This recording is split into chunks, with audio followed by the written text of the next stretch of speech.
everyone! Welcome to another episode of the Radium Girls. Before we get into today's story, don't forget to hit that like button, subscribe to our channels, and be sure to turn on notifications so you don't miss when we upload. If you'd like to send us topics that you'd want us to cover or send a question you'd like for us to answer, leave a comment down below. Stay tuned for the end of the episode for today's question. Yeah, so today's story actually is a little too close to home for comfort. Oh, yeah. This is somewhere that I go all the time. I camp out there all the time. We go to the lake there all the time. It's a really beautiful place, but it's going to be interesting talking about a story this close to home. Yeah, and it happened a while back, but I used to work down the road from there, from Lake Hawkins, and they still talk about it till this day. So crazy. Yeah. This is also the lake that has that awesome Italian restaurant I was talking about. Yeah. Oh. Be careful. Yes. But yeah, so let's get right in. Let's go. So on May 4th, 1986, Suzanne Harrison, who was 18, and her best friend Gina Turner, who was 20, waved goodbye to their families, jumped in the car, and headed out on a ride around Lake Hawkins, Texas, to soak up a few rays at a popular beachside teenage hangout spot called The Point. Familiar with that area. Oh, no. It's pretty cool. It's a pretty nice little area, so yeah. Okay. So this particular day, they left the beach towels and portable radio behind, so it's just them. Their journey was not so much about tanning, but about meeting up with a friend, Brian Boone, who was 19, and taking a slow cruise around the water's edge. It is really cool. There's a road that goes like all the way around the whole lake, except like one spot where the dam is. Yeah. And it is really pretty. So beautiful just to drive around the lake. And when you go to Taste of Italy, that restaurant, you have to drive around almost half the lake. It's just, it's breathtaking. It's so pretty. So shortly after meeting up, the trio disappeared, never to be seen alive again. So, yeah. Yikes. Neighbors remembered seeing them with a fourth person, a man who was older and unfamiliar with the area. It would be several gut-churning days before the bodies of 3 young people were discovered, sparking a murder investigation and manhunt of historic proportions of which East Texas has never seen.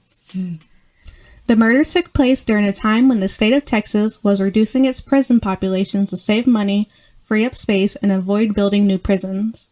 Prisoners were granted excessive time off their sentences for good behavior. That's just terrifying. Yeah.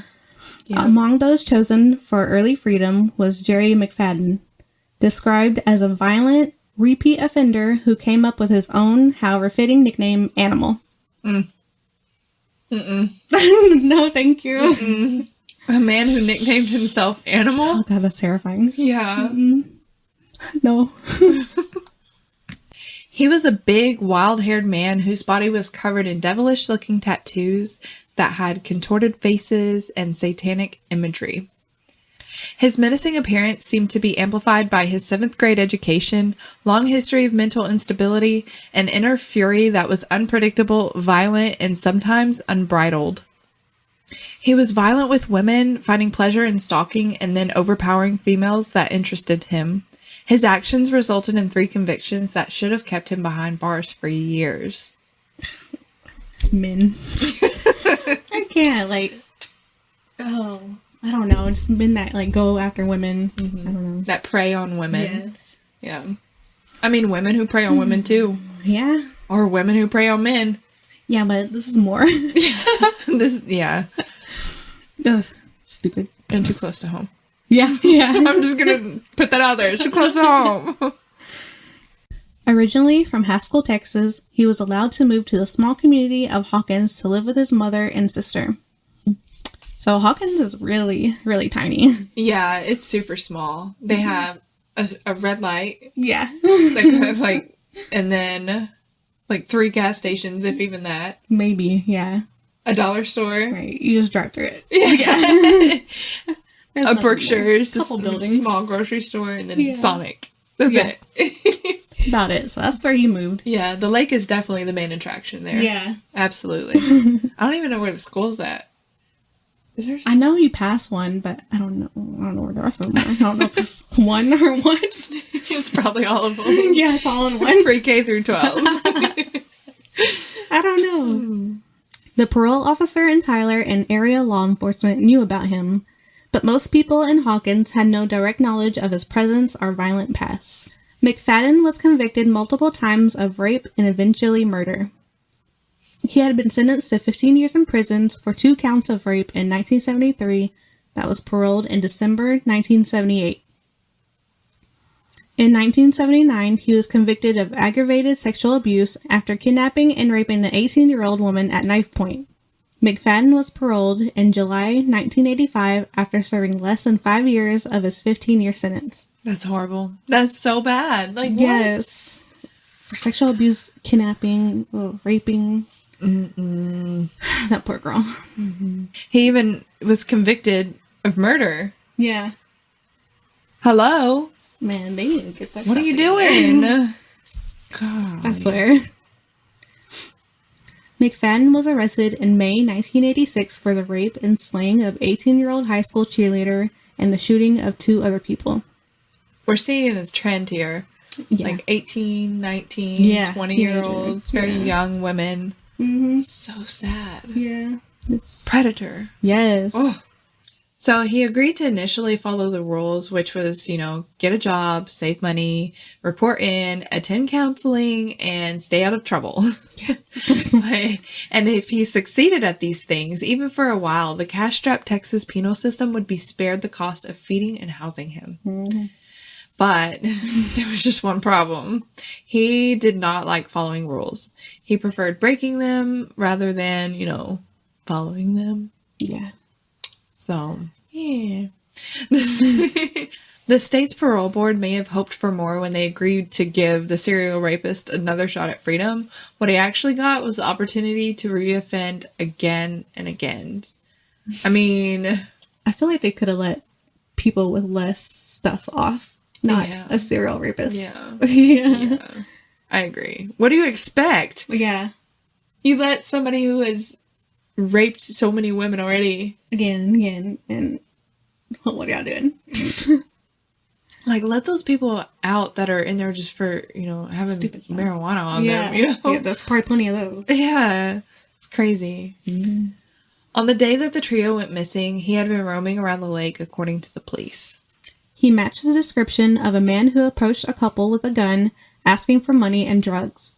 He eventually let them leave after they convinced him they had no cash and settled for a beer instead. What?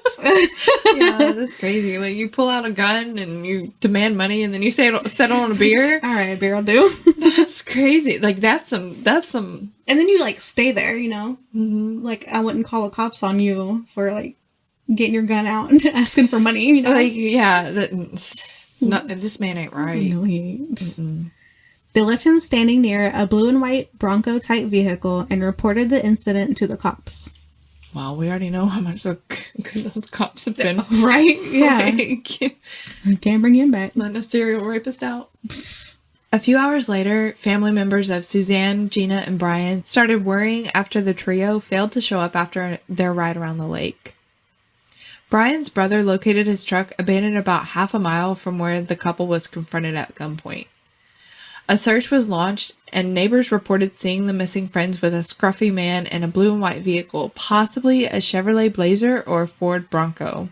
Wires are getting connected here. Connecting some dots. Mm-hmm. The next day, Suzanne Harrison's body was found by a maintenance crew on Barnwell Mountain, which is like a recreational area. It's about 30 miles east of the lake. She was found to have been raped and sodomized before being strangled by her own underwear. Strangled by her own underwear. Man, I'd be pissed off. That's crazy. That's so terrible. Yeah. Like, how dark. Suzanne, I've said it in previous videos about haunting people. You better haunt this bitch. Yes. Well, I mean, we'll find out if he's, still with us or not. But if he's with us, haunt him. If he's not, he's in hell and you're in heaven. So yes. I'm so sorry. That's terrible. Yes, that is. The discovery of the gruesome rape and murder sent waves of panic across the state. Along with the police, the public also formed large search parties to search for Suzanne's missing friends. During one of these massive searches, a few days later, Gina and Brian's bodies were found near Ore City. The police would later learn that McFadden was living there at the time. It's really interesting because, like, you have Lake Hawkins here, and then you have the Barnwell Mountain up here, and then you have Ore City here. So it's like he went... Well, I guess he could have gone to Ore City first. Yeah. And then drove up with her. Because... They weren't keeping very good eyes on him. No. For him being on parole. Yeah. And it's hard to imagine, like, what's going through a serial rapist and murderer's mind. Mm-hmm. And to dump, respectively, I'm saying this out of respect, but to dump her body at a recreational area? Yeah. And then, you know, I just, okay. I don't know what he was thinking. Both of their bodies had decomposed quite a bit by the time they were discovered, but they were determined to be shot dead. McFadden was never charged for their shooting. I just can't. First, you let this guy out after, 5 years after 5 years of his sentence. Yeah. Yeah. Mm-hmm. And you're a repeat offender. And then you don't charge him for this? Yeah. Whenever these two bodies are found, like, near Ore City where he's living? Yeah.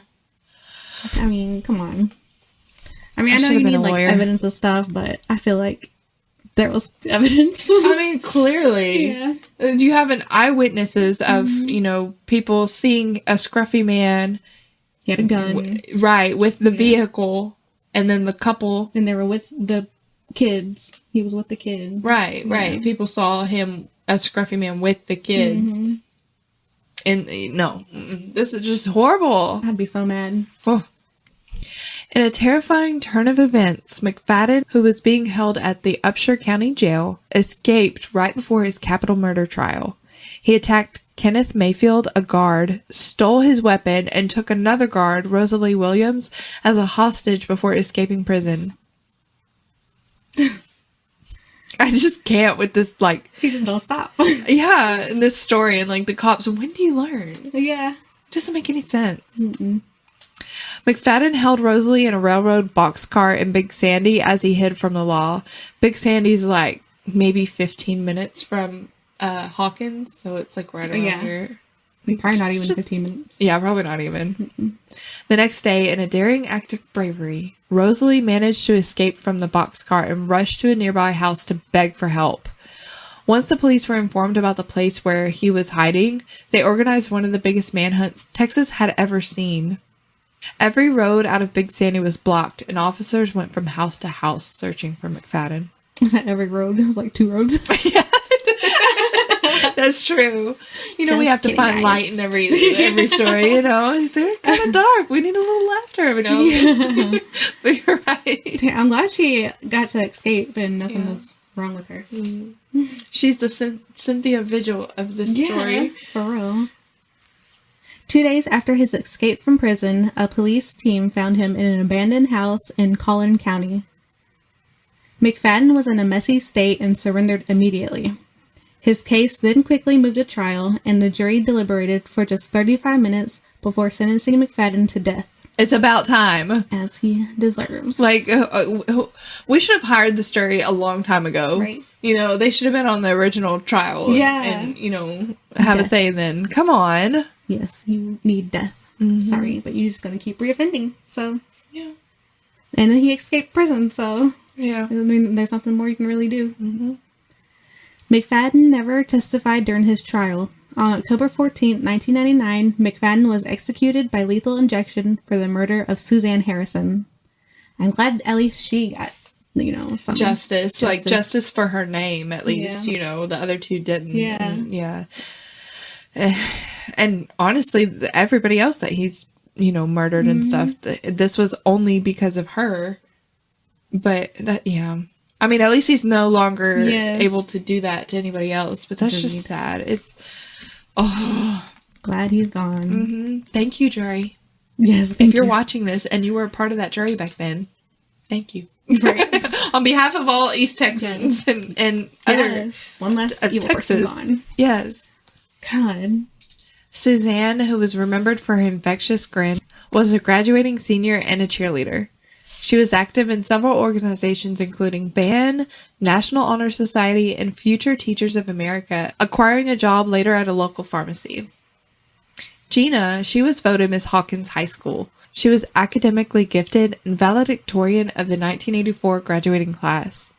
At the time of her death, she was attending Tyler Junior College and dreamed of being a nurse. We could use a lot of those now. Yeah. Brian was also recalled as an all-around good guy and was an above-average student and gifted athlete who played both football and basketball before attending Tyler Junior College. So he took some good kids that had a lot going for them. Mm-hmm. A teacher of America, like somebody who was a Teachers of America, a nurse, and this rising star, like athletic star, is so sad. What a bitch. Mm-hmm. In 2019, 20 years after McFadden's execution, police were able to find closure for Anna Marie Haloreka's death. I'm sorry if I mispronounced that. I don't know Russian. Yeah. She was murdered on July 24th, 1979. Anna Marie was sexually assaulted and strangled with an electric cord. He just really knows how to get him, you know? Her murder went unsolved for almost 2 decades until police could use modern-day technology to test an unknown male's DNA gathered from the crime scene. Through forensic genealogy testing, they were able to map 3 of the killer's 4 familial lines. According to authorities, the evidence suggested that Jerry McFadden also murdered Anna Marie. So, he got 23andMe'd. Yeah.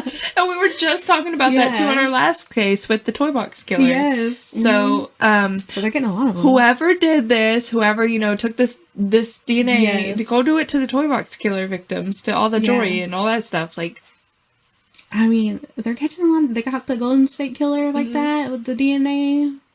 I did my DNA. Did you do yours? Nope. No, you haven't done it. I think everybody should do it and catch some peoples. If there's someone in my family that murders someone, you're gonna be caught. You getting got. I'm just scared to do it because, this comes to one of our probably future conspiracy episodes, but I'm so, paranoid about them having my DNA like that. I mean, I'm sure they've got it, by now, and they got my fingerprints and all that stuff. They ask you, too, if you want them to keep it or not, and I'm like, just go ahead and keep it, just make some clones of me, it's okay. I don't care. That's hilarious. Go ahead, keep it. Do what you want with it. Oh my gosh. No. See, I'm too paranoid about that. I don't want to meet myself out there. Randomly just be like... And they're going to murder someone and they're going to come after you. Yeah. How creepy would that be? I know. But, well, it's going to happen to me. And unfortunate that would be. Yes. That would be very unfortunate.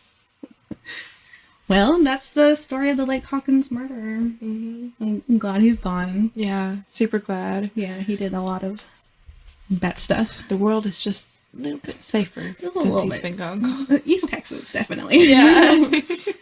Makes me feel better about going to the lake. Yeah, for real. But, yeah. Well, we hope y'all enjoyed it. Leave us a comment down below and let us know what you thought. We have a question for you guys, but before we get into that, make sure that we're going to say it again. Hit that like button, subscribe to our channel, turn on the notification bell so you never miss when we upload an episode. We are on Spotify, we are on Google Podcast, Apple Podcast, our podcast site, Simplecast. That's it. Yeah. Yeah. So also let us know if you're listening to us and you like to listen to podcasts and we're not on your favorite platform that you like to listen to. Leave us a comment and let us know, or send us an email. Send us, go to our Facebook and, send us a message there. Our email is therandomgirlspodcast@gmail.com. Yeah. And if you like visuals, we'll have a lot on YouTube if you want to watch it. Yeah. Yeah, and we do have special episode. If you're just listening solely to the podcast, we do have special episodes where I paint my face, like our Annabelle episode. Yeah. So we'll have more of those in the future. If you guys liked it, be sure, watch that video, give it a thumbs up, leave a comment.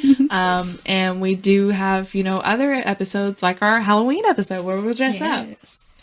So, yeah, we're here for you. Yeah, so what's the question?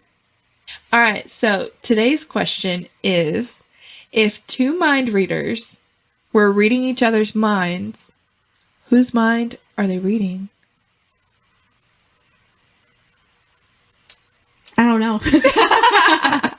So my theory is that it would be silence. Well, are they thinking silence? Well, if you're like concentrating on reading someone's mind, you've got to clear your mind so you can hear their thoughts. Mom would be like, what are they saying? What are they saying? Well, or that. But then you would come back to whose are they reading? Are you reading yours? Then you have to listen to the voice. Is it my voice or is it their voice that I'm reading? Yeah. Like, whose voice is this? Your clone. Or when you... This raises so many questions. Like, if you're reading somebody's mind, are you hearing their voice? Or are you hearing your voice tell you what those words are saying? Like, what their words are saying in their mind? I feel like you'd hear their voice. Kind of like a dream or something. Do you hear other people's voices in your dreams? I don't remember. Yeah, I think so. Do you? I feel like it, yeah. I'm going to have to dream tonight. Yeah. Pay attention. We'll report back on next episode. I feel like I would hear other people's voices. And I feel like I could think of other people's voices. I feel like I would read. If you're reading someone else's mind, what they're thinking, you're reading in your voice. Or you're talking in your voice. I'm reading it. Wait, what?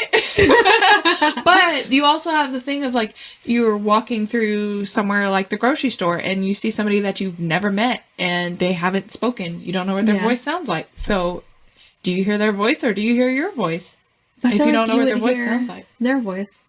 Because do you talk with your voice in your head? Yeah, it's my head. So then I would hear. It's my voice. I feel like I would hear your voice talking. Does it work that way? I don't know. What do you think? Do you think that if you're reading we started off this question's completely different, but do you think if you were reading somebody's mind, would you hear their voice or would you hear your voice? And what do you think if if we were both reading each other's mind right now, would it be silence? Whose mind would you be reading? You'd be reading theirs. It'd be like Inception. Be just like bouncing back and forth. Yeah, Mindception. So what do you think? You would hear? I think it'd be silence. No. Oh, the voice part? Yeah. I feel like I would hear your voice. All I can think about is What Women Want. I love that movie with Mel Gibson. Like, he heard their voices. Yeah, I feel like that would be. But I just don't know if it's like, do you see the words? Is that how you read the mind? Do you see their words and you're reading, like you're actually reading? Because that's what mind reading is. If you're not reading, then are you mind hearing? I feel like, mind hearing. I'm going mind hearing. Where's the mind blown emoji? Pop that up right here. Kind of like a little recording in your head or something. You'd be mind hearing it. Yeah. Interesting. And if you were mind reading it, it would be like little words popping, like a little scroll or marquee of words across your forehead. Or maybe it depends on the people, because you know how we found out like some people aren't like imaginative. Oh, or whatever? yeah. So like you think of an apple, you can close your eyes and see an apple, but apple. Other people's just like see the word apple. So maybe it depends on the person too. Mm-hmm. It's a lot to think about. True. That was a hard-hitting question. Thank you for submitting that. Yeah. At first I read it and I was like, I don't know. And then as I started thinking about it more, I'm like, I really don't know. Yeah. Like, what? Mindception. But yeah, if you're listening to our podcast and you're unable to comment, then look on our Facebook, because I'm sure there's a question up there. You can let us know there what you think, if you think you hear your own voice, their voice, or would you hear nothing if you're reading each other's minds? And do you see words or do you hear it? Yeah. Great question. Yes. Oh, and you can submit your questions to us as well. If you have questions like this, that are heavy hidden and want to hear what our thoughts are on that, leave a comment down below. Send us a message on Facebook. Yep, we'll get to it. Thank you guys for listening, and stay tuned for the next one. And as always, Stay curious.